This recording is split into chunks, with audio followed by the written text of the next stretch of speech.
Cette rencontre a été faite à l'initiative de Nina Abdulhamidi.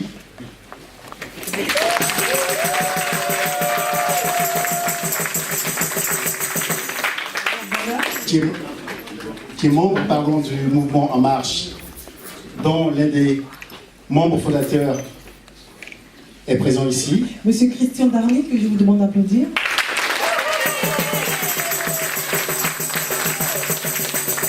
Président de l'association et membre fondateur du mouvement. Tout à fait. Et nous continuons. Nous saluons toutes les personnes ici présentes. On ne pourra certainement pas présenter tout le monde, mais on va continuer avec Monsieur Zoumana Touré. Voilà. Et de la diversité au sein du mouvement En Marche. Oui. Nous avons également aussi M. Etienne Nguesson, qui est vice-président d'un parti politique qui est l'UNG. L'UNG est un parti politique ivoirien. Voilà, tout ça c'est la diversité. Nous saluons toutes les personnes ici présentes. Honorable invité, merci d'avoir fait le déplacement pour ce soir. Nous allons juste vous dire que tout à l'heure, il y aura le discours de Madame Nina, qui est candidate aux prochaines législatives. Je vous demande de l'applaudir. C'est une très bonne initiative.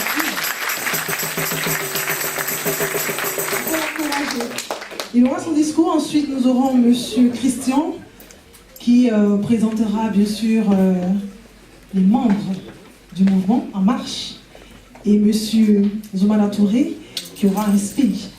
Il y aura quelques interventions. Et après, ça sera donc le moment des questions-réponses. Nous allons préciser que vous avez tous la parole. Chacun pourra bien sûr poser la question. Une question sur les thèmes qui vous intéressent, parce qu'on a laissé, on va dire, largement. On a voulu parler d'abord du volet économique et social, mais après on s'est dit, vous êtes libre. Vous pouvez parler de tous les thèmes. D'accord, c'est ça, Achille? Complètement. Et nous sommes à une semaine du premier tour. Oui. Beaucoup de gens se posent certainement des questions sur le programme de En Marche. Quelles sont les aspirations, les ambitions d'Emmanuel Macron et du mouvement? Quelles réponses est-ce qu'ils peuvent apporter à la population française? Je pense que c'est le lieu aussi de poser toutes les questions qui vous intéressent, Oui. afin que Christian puisse nous répondre. Christian Zoumana, il essaiera, comme il le dit. Voilà. Donc, sans plus tarder, j'aimerais que l'on puisse accueillir ici Nina, qui est donc nous allons...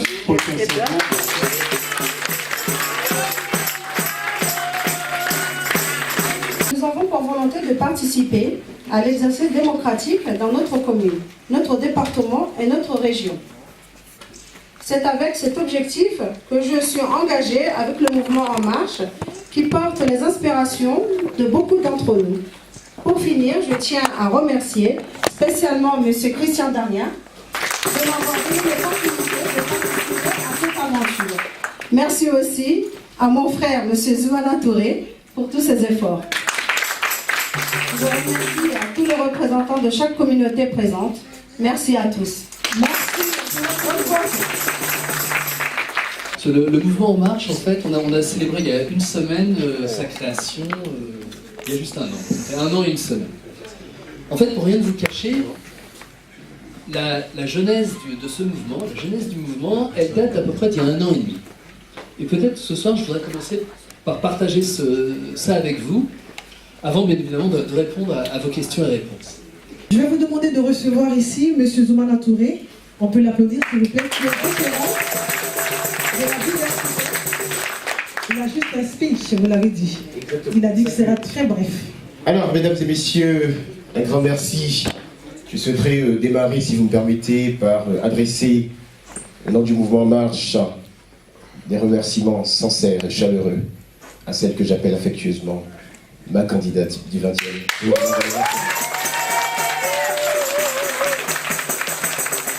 Ma très chère Miss Abdulhamidi, un grand merci.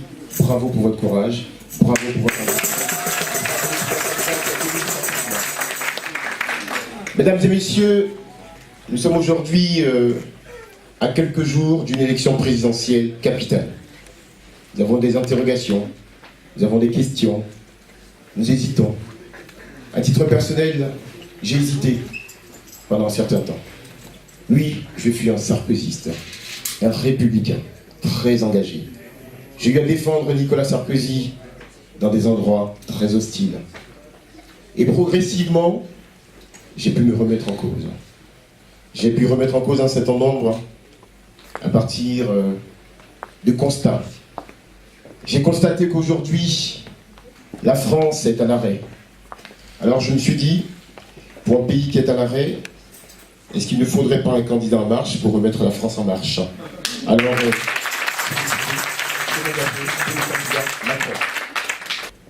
dans ce pays, on nous incite, on nous encourage à être des entrepreneurs. Entreprendre, c'est aussi un risque. C'est prendre énormément de risques. Nos chers artisans, pour des raisons X ou Y, lorsque votre business ou votre affaire s'arrête, vous basculez entre entrepreneuriat et précarité. Parce que vous n'avez pas droit à une allocation chômage, alors que vous aviez cotisé comme tous les salariés de ce pays, avec le candidat Macron, tous les artisans, tous les indépendants. Lorsque leur activité s'arrête, ils auront droit à une allocation chômage, comme tous les travailleurs de ce pays. Ça s'appelle une mesure de justice sociale. Mesdames et messieurs, on aurait pu le faire, on aurait pu en parler, ainsi de suite. J'avais demandé 5 minutes, je pense que le temps qui m'a imparti est sur le point d'être atteint. Je vais m'arrêter là. Encore une fois, vive la République, vive la diversité, et vive la France. Il y a un point sur lequel je me dois d'insister aujourd'hui, parce que je sais d'où je parle, c'est la politique française vis-à-vis de l'Afrique. Emmanuel Macron l'a évoqué, nous ne souhaitons pas renouer avec ce que d'aucuns appelaient la politique France-Afrique. Vous savez ce qu'on appelle la politique qui, pendant 30, 40, 50 ans, a consisté à avoir un rapport qui n'était pas d'égal à égal avec les pays africains. Confère les conséquences de la colonisation, ensuite de la décolonisation. Nous pensons que la France, au moins cette dernière décennie, a sous-estimé fondamentalement cette chance inouïe que nous avons, qui est notre histoire, notre proximité, nos relations, nos valeurs avec l'Afrique. Et donc, sans aucune démagogie aujourd'hui face à vous. Et je dis, aujourd'hui il faut être aveugle et sourd pour ne pas voir ce que représente ce formidable potentiel qui existe pour la France et pour l'Afrique, d'avoir des partenariats avec lesquels non seulement il faut renouer, mais qu'il faut développer. C'est des expressions qu'on prend souvent. Vous les avez aussi bien que moi en tête. Simplement, il y a un point sur lequel nous devons faire évoluer cette relation, c'est la gouvernance. La manière dont nous travaillons avec l'Afrique, elle doit changer. On n'est pas là, nous Français, pour exploiter les richesses de l'Afrique à notre avantage. On est là pour développer le continent africain, pour que le continent africain soit non seulement notre fournisseur, mais également notre client. Et dans les deux sens. Or ça, c'est un changement quand même conceptuel et de réalisation assez important par rapport à ce qu'on a pu connaître pendant des décennies. Bonsoir à tout le monde. Je voudrais vous répondre d'abord sur l'Europe et au sujet de la réforme en France. Beaucoup de Français sont pour la réforme, à condition que ça ne les touche pas. Non, mais c'est ça exactement. Dans l'Europe a été une idée absolument extraordinaire. Seulement, il fallait creuser avec les 6, voire les 8 premiers, et non élargir, car on a fait n'importe quoi. Maintenant, en ce qui concerne l'Afrique, bon, vous savez que c'est De Gaulle qui avait fait, avec Foccart, qui a créé la France-Afrique, où tout le monde s'est servi, les deux, parce que les hommes politiques, surtout la droite, il faut dire, s'en est mis plein les poches. Mais le problème de l'Afrique à l'heure actuelle, c'est pas le peuple. Il faut que nous le défendions. Ça, il faut vraiment le défendre. Mais ce sont les dirigeants. Pourquoi? Parce qu'ils sont corrompus. Ils se mettent des millions dans la poche. Comment voulez-vous qu'on vous demande de donner des crayons pour telle école? Je vais vous donner un petit exemple. Mon médecin, qui est allé en Côte d'Ivoire, je crois en 74-75, on lui avait donné un véhicule, n'est-ce pas? On lui avait donné des médicaments. Il est arrivé là-bas, 2 jours après, le commissaire lui dit « Je voudrais les clés, s'il vous plaît ».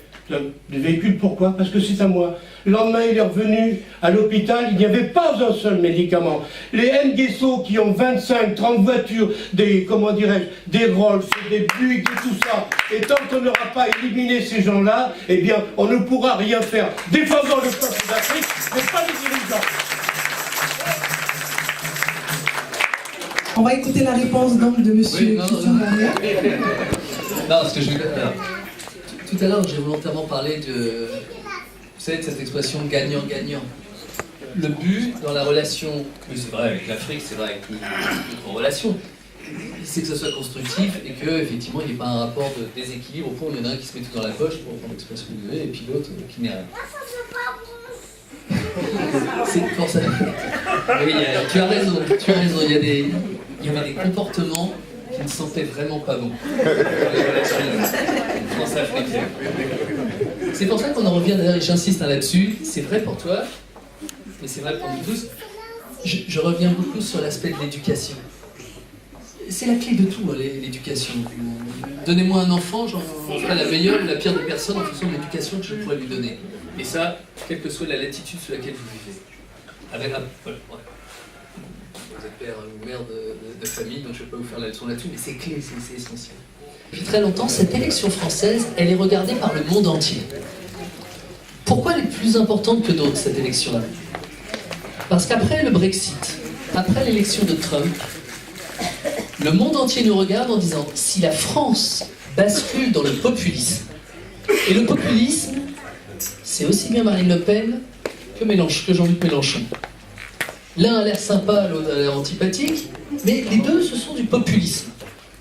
Si la France bascule dans le populisme, l'Europe s'effondre. Le seul candidat en mesure de battre Marine Le Pen, c'est Emmanuel Macron. Voilà, merci pour votre mot de fin. On peut encore l'applaudir, s'il vous plaît. Très rapidement, juste avant le remerciement de ma candidate du 20e, alors, une des différences entre le candidat Macron et les autres candidats, ils vous ont permis pendant longtemps de rêver vos vies. Le candidat Macron s'engage à vous permettre aujourd'hui de vivre vos rêves. Car mes chers amis, mes chers compatriotes, aujourd'hui, avec le candidat Macron, nous avons tous rêvé d'avoir une démocratie représentative. Avec le candidat Macron, oui, les femmes de ce pays-là seront dignement représentées à l'Assemblée nationale. Nous avons aussi rêvé d'une France qui reprend son dynamisme économique, qui retrouve son rayonnement d'antan. Oui, avec le candidat Macron, la France retrouvera enfin le chemin de la croissance et du plein emploi. Oui, votons Macron. Mesdames et messieurs, je tiens à vous remercier. Encore et encore. Je ne vous remercierai jamais assez. Je remercie avant tout l'équipe de la BNP maraîcher. Je remercie la délégation ivoirienne. Je remercie M. Chevalier, avec qui on parle pour tout ce qu'il y a à faire. Je vous remercie à tous.